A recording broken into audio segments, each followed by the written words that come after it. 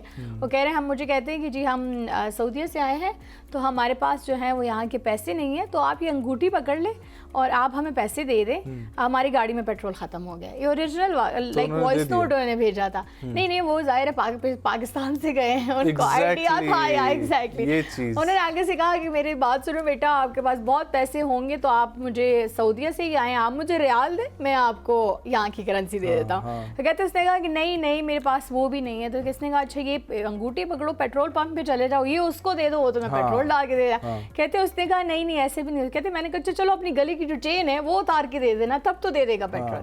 سو کہتے ہیں اس کے بعد اس کو یہ مطلب پتہ چل گیا کہ اچھا یہ بندہ تو نہیں آنے والا میرے فراڈ میں, تو وہ وہاں سے چلے گئے. I'm from پاکستان برو, ہمارے ساتھ یہ ڈیلی روزمرہ اٹھتے بیٹھتے ہوئے معاملات ہوتے رہتے ہیں. ایگزیکٹلی. اس کے بعد میری کزن جو سوئٹزرلینڈ میں ہوتے ہیں, اس نے ایگزیکٹ سیم اسٹوری سوئٹزرلینڈ میں بتائی کہ لیکن اس نے کہا کہ آج سے 10 سال پہلے یہ واقعہ میرے ساتھ ہوا تھا.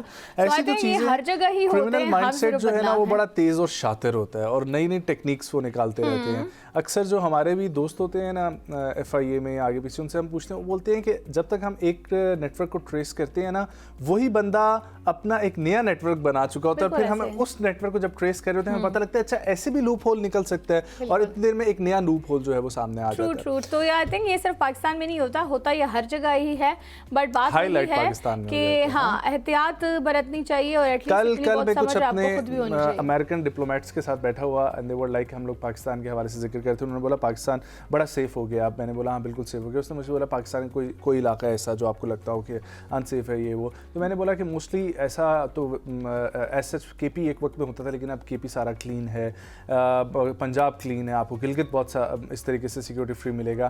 لیکن آپ کو ہاں کراچی میں جو ہے وہ یہ ڈر ہے کہ ڈیفینیٹلی آپ گن پوائنٹ پہ کچھ بھی ہو سکتا ہے آپ کے ساتھ. اور دوسری میں نے بولا وہاں پہ مارنے مرونے کا اتنا سین نہیں ہوگا, لیکن ہاں یہ ہے کہ لوٹ مار ہو جائے گی.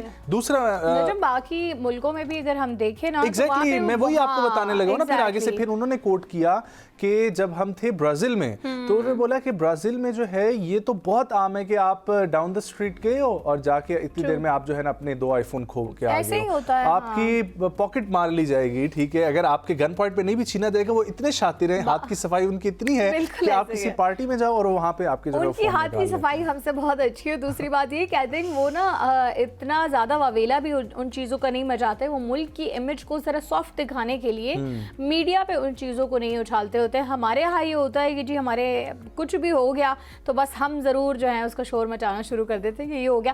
بات یہ بھی ٹھیک ہے, ظاہر ہے آپ کو کچھ غلط ہوتا ہوا نظر آئے تو آپ نے اس کو رپورٹ ضرور کرنا ہے, لیکن وہ بس صرف اپنے ملک کی ایک سافٹ امیج جو ہے اس کو برقرار رکھنے کے لیے. حالانکہ آپ امریکہ میں بھی دیکھیں, اس دن بھی میں ایک سروے پڑھ رہی تھی, تو وہاں پہ جتنا ناانصافی ہوتی ہے, جتنا جو ہے لوگوں کا حق کھایا جاتا ہے, جتنا لوگوں کو اسپیشلی ریسزم اور یہ فیس کرنا پڑتا ہے, اتنا باقی کسی کنٹری میں ہے بھی نہیں. بٹ دا پوائنٹ اس کہ وہ ان چیزوں کو زیادہ جو ہیں وہ ہائی لائٹ نہیں دیتے ہیں. آگے بڑھتے ہیں, ذکر کرتے ہیں کہ جی فری فال میں تیز ترین روبک کیوب جو ہے وہ بنانے کا نیا ریکارڈ بنایا ہے. جرمنی میں ایک یوٹیوبر نے ایک روبک کیوب کو فری فال میں کم وقت میں حل کرنے کا ریکارڈ بنایا. 23 سالہ ٹام کوپکے جو یوٹیوبر پر ٹولیکو کے نام سے جانے جاتے ہیں, انہوں نے فروری میں جنوبی افریقہ کے موصل بے کے اور پیراشوٹ کھولنے سے پہلے 23.333 سیکنڈ میں اپنا روبک کیوب حل کر لیا. میں تو آرام سے بیٹھ کے کر سکوں. مطلب I have tried it so many times but I don't know, I don't get it. اور میرا بانجو جو ہے وہ میرے خیال سے ابھی 7 سال کا ہے, وہ اتنے مزے سے مطلب ودن سیکنڈز بنا کے دے دیتا ہے. ہاں پاکستان میں بھی ایسے بچے ہیں جو ودن سیکنڈز. ہاں میرے سے تو نہیں ہوتا بھائی. I tried it. وہ پیٹرنز آپ کو میچ کرنے ہوتے ہیں. میرا خیال ہے وہ یہ اننوا چیز نہیں ہے, مطلب ایگزیکٹلی اس کا ہے کہ آپ نے اتنی بار اس والے کو گھمانا ہے, پھر آپ نے اس کا, یہ جو ہے نا یہ اندھا دھند نہیں ہو سکتی. بالکل ایسے ہی ہے, بٹ یہ ٹیکنیک ہے. نہیں مجھے پسند بہت تھا ہمیشہ جو ہے وہ میرے گھر میں میرے روم میں سامنے پایا جاتا تھا. لیکن کبھی ٹرائی نہیں کیا آپ نے؟ ہاں نہیں, میں نے ٹرائی بہت کرتی رہتی تھی, ہوتا ہی نہیں تھا. آپ پیٹرن سیکھیں یوٹیوب پہ, وہ آپ کو سمجھ میں آ جائے گا کہ 3 دفعہ اس طرح روٹیٹ کرنا ہے, 2 دفعہ اس طرح روٹیٹ کرنا ہے, تو کوئی ایک پیٹرن میچ ہو جاتا ہے. پھر اس کی سائڈ چینج کرنی ہے, وہ کوئی ٹائپ کی دیکھ کے یوٹیوب کی ویڈیو میں نے ایک بار کر بھی دیا تھا, اس کے بعد وہ پھر بھول گئے نا, بس اس کے بعد اس کو پریکٹس آئی تھنک کرنی ہے. آئی تھنک یہ بات بھی ہوتی ہے. آپ نے ریکارڈ بنانا ہے اس میں؟ نہیں مجھے ایسا کوئی شوق نہیں. آئی تھنک یہ انٹرسٹ کی بھی بات ہوتی ہے. ظاہر ہے میں نے ایک بار یوٹیوب کو دیکھ کے کر تو لیا, بٹ دا پوائنٹ اس کہ اگر میں اس کو پریکٹس کرتی رہتی, میرا انٹرسٹ ہوتا, تو شاید میں امپروو بھی کر پاتی. لیکن بات وہی ہے کہ انٹرسٹ ہو تو. آگے بڑھتے ہیں جی, اور آپ کو بتاتے ہیں دنیا کا منفرد ایک ایسا ٹریفک سگنل ہے جو سال میں ایک بار ہی گرین ہوتا ہے. اب آپ بھی سوچ رہے ہوں گے کہ وہاں کیا ہوتا ہوگا. تو یہ عام ویسے سڑکوں کی بات نہیں ہو رہی کہ مطلب روز مرہ کی جو ہے سگنل لگا ہوا ہے ایک سڑک پر, اور وہاں پہ جو ہے سال میں ایک بار, ورنہ تو پھر خدا نخواستہ روز ہی حادثے ہوتے رہیں. جاپان اس حوالے سے ایک منفرد مثال ہے. اگر ہم ٹریفک قوانین کی بات کریں تو جاپان میں جو ہے وہ بعض مقامات پر نیلے رنگ کی ٹریفک لائٹس استعمال کی جاتی ہیں, لیکن ان کی انفرادیت یہاں ختم نہیں ہوتی, بلکہ ایک جزیرے میں ایک ٹریفک سگنل کا استعمال انتہائی غیر معمولی انداز میں کیا جاتا ہے. اس جزیرے میں زیادہ تر علاقوں میں ٹریفک لائٹس سرے سے موجود ہی نہیں ہے, کیونکہ وہ بہت ایک چھوٹا علاقہ ہے جس کے مقامی آبادی ہی صرف 2000 لوگوں پہ محیط ہے. اب وہاں پر جو ہے وہ صرف ایک ہی ٹریفک سگنل نصب کیا گیا ہے, اور یہ سگنل تقریباً سارا سال ہی سرخ رہتا ہے, صرف ایک ہی بار گرین ہوتا ہے. اس کی وجہ کیا ہے وہ آپ کو بتاتے ہیں. اس کی وجہ یہ ہے کہ وہاں پر لوگ جو ہیں وہ اتنا زیادہ ٹریول کرتے نہیں ہیں تھرو ٹرانسپورٹ, کیونکہ وہ ایک جزیرہ ہے, لیکن وہاں پہ صرف اس کو نصب کرنے کا مقصد یہ ہے, اور نصب بھی اس طرح کیا گیا ہے کہ it's not like a normal lights, اس کو بہت ہی بڑے اونچی جگہ پہ نصب کیا گیا ہے تاکہ لوگوں کو ایٹ لیسٹ ٹریفک قوانین سے وابستگی ہو, تاکہ جب وہ دوسرے سویلائزڈ شہروں میں جائیں, ڈیولپڈ شہروں میں جائیں جہاں ٹریفک کی روانی زیادہ ہو, تو ایٹ لیسٹ ان کو اتنا آئیڈیا ہو کہ ٹریفک سگنل کا مقصد ہوتا کیا ہے اور یہ کس لیے لگائے جاتے ہیں. جو کہ مجھے بہت ایجوکیٹڈ چیز لگی کہ جن علاقوں میں انفیکٹ نہیں ہے ٹریفک, وہاں گاڑی سرے سے ہے ہی نہیں, بٹ اسٹل لوگوں کو ایجوکیٹ کرنے کے لیے ایک چیز جو ہے وہ اس لیے رکھی گئی ہے تاکہ لوگوں کو اس کے بارے میں آگاہی ہو.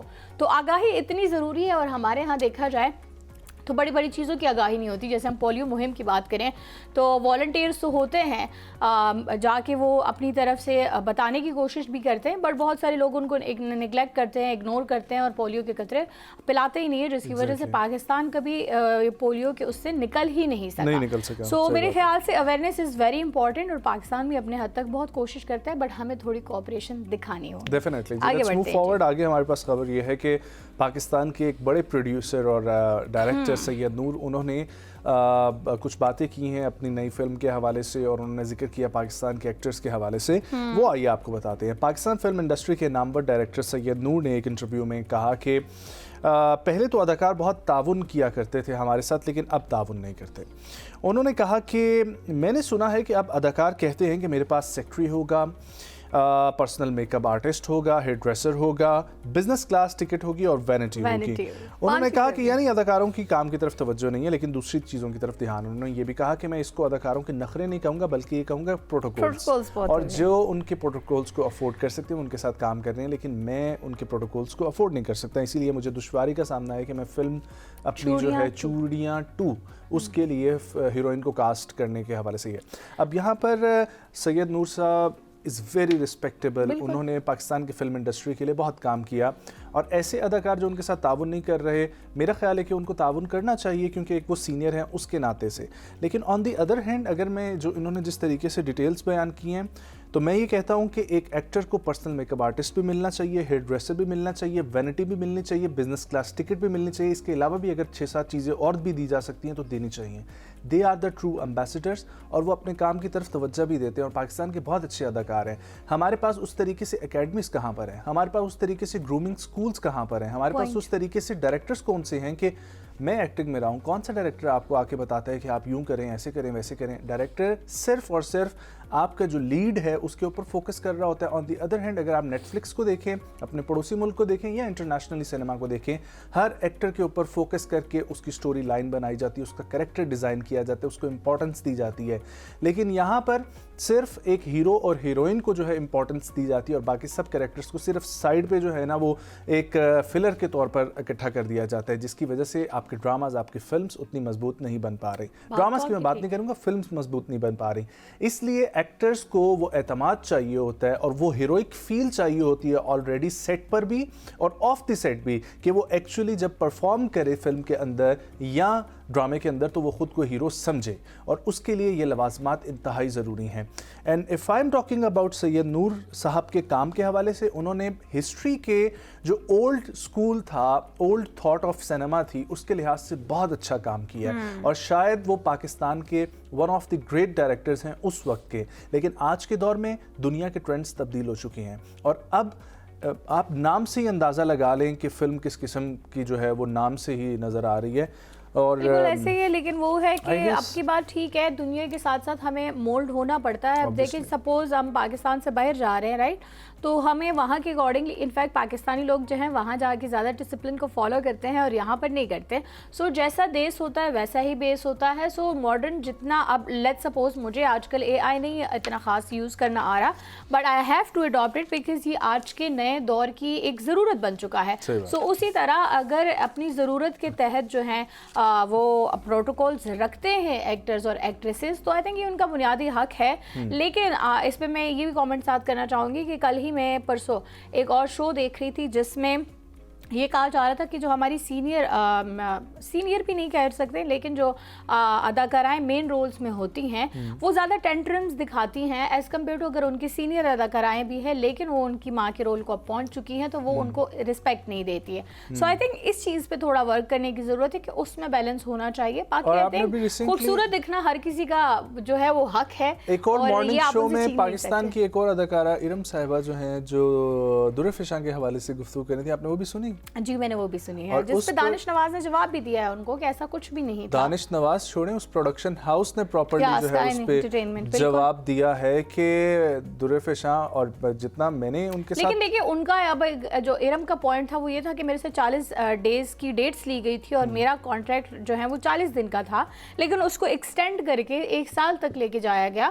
تو آئی تھنک اس میں بھی کوئی نہ کوئی صداقت تھوڑی بہت ہوگی، ادروائز وہ کیوں ایسے پلیٹ فارم پہ بیٹھ کے ایسی بات آئی ڈونٹ نو کیوں وہ ایسے کر رہی ہیں پلیٹ فارم پہ بیٹھ کے بات. لیکن جتنا میں نے وقت گزارا ہے در فشاں کے ساتھ، وہ تو بہت مجھے نظر آئی ہیں ٹیلنٹڈ بھی. اس کے علاوہ اپنے کام کو لے کر میں آپ کو ایک چیز صرف بتاؤں کہ ہم لوگ سیٹ پہ 10 بجے 11 بجے اٹھا کرتے تھے، اور ہمیں یہ پتہ لگتا تھا لگاتار 3-4 دن کہ صبح فجر کی نماز کے وقت سے در فشاں کا شوٹ شروع ہوا اور رات کو 11-12 بجے تک جو ہے وہ سیٹ آن رہتا تھا. ہاں نہیں تو اس میں تو کوئی شک نہیں ہے وہ ہوگی، لیکن آپ کو پتہ ہے نا وہ ڈرامہ چونکہ چل زیادہ رہا تھا تو اس لیے اس کے ڈرامے کو ویسے بھی ایکسٹینڈ زیادہ کیا گیا تھا. اب جیسے ہمارا ایک اور ڈرامہ بہت چل رہا تھا شرپسند، تو اس کو بھی بلا وجہ ڈریگ کیا گیا. اب ظاہر سی بات ہے جو پچھلا جو کانٹریکٹ ان سے ہوا ہوتا ہے وہ کچھ اور ہوتا ہے، لیکن ڈرامے کی مقبولیت کی وجہ سے اس کو اسکرپٹ بڑھا دیا جاتا ہے یا اس میں ایڈیشن ہو جاتی ہے. سو وہ ایک اور الگ چیز ہے. اینی وے آگے بڑھتے ہیں. جی آگے بڑھتے ہیں، اور ہمارے پاس خبروں کا سلسلہ جو ہے وہ ختم ہوا چاہتا ہے. اور اب لیکن ہم آپ کو اے آئی سے ریلیٹڈ جو میں نے آپ کو بات کی ہے کہ اے آئی کو اڈاپٹ کرنا بہت ضروری ہے، اسی سے ریلیٹڈ ہمارے پاس جو ہے ایک ایسی چیز اب نئی سامنے آئی ہے. امریکی اداکارہ جو ٹیلر سوئفٹ ہے، انہوں نے کیا کیا ہے کہ جی انہوں نے اپنی شخصیت کا ایک ٹریڈ مارک جو ہے وہ سیٹ کرنے کی درخواست دائر کی ہے، جس میں انہوں نے اپنی وائس کے 2 سیمپلز دیے ہیں اور ساتھ ہی انہوں نے جو ہے اپنی ایک آفیشیل تصویر دی ہے کہ یہی تصویر میری ٹریڈ مارک کے طور پہ یوز کی جائے گی اور جو میری آواز ہے وہ یہی ہوگی. سو وچ مینس کہ اس کی آواز کو اے آئی کے تھرو کاپی بھی نہیں کیا جا سکتا اور ان کی تصویروں کا غلط استعمال بھی نہیں کیا جا سکتا. ادروائز ہی ان کو یہ اس چیز کی گارنٹی فراہم کرتا ہے کہ وہ کسی پہ بھی کیس کر سکتی ہے. سو آئی تھنک ان فیوچر یہ بہت اچھی بات ہے. اے آئی سے ویسے ہی بہت زیادہ لوگ خوفزدہ ہیں، تو اگر یہ اس کا تدارک ہو جاتا ہے ان چیزوں کے تھرو کہ کوئی بھی اس پہ کیس کر سکتا ہے، سو آئی تھنک یہ بہت اچھی ڈیفینیٹلی. جی لیٹس ٹیک اے بریک، واپس آئیں گے PSL کے حوالے سے بھی ذکر کریں گے اور بھی ہمارے سے گیسٹ موجود ہوں گے. ہمارے ساتھ رہیے.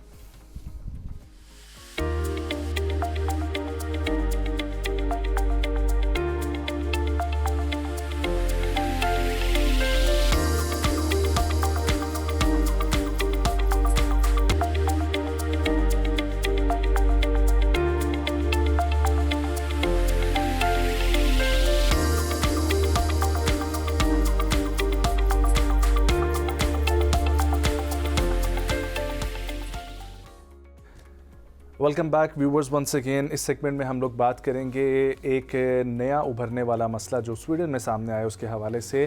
آپ کو پتہ ہی ہے پاکستانی بہت سارے مقیم ہیں مختلف جگہوں پر، اس میں ایک سویڈن جو ہے وہ بڑا ایک جنت سمجھی جاتی ہے ان تمام تر لوگوں کے لیے جو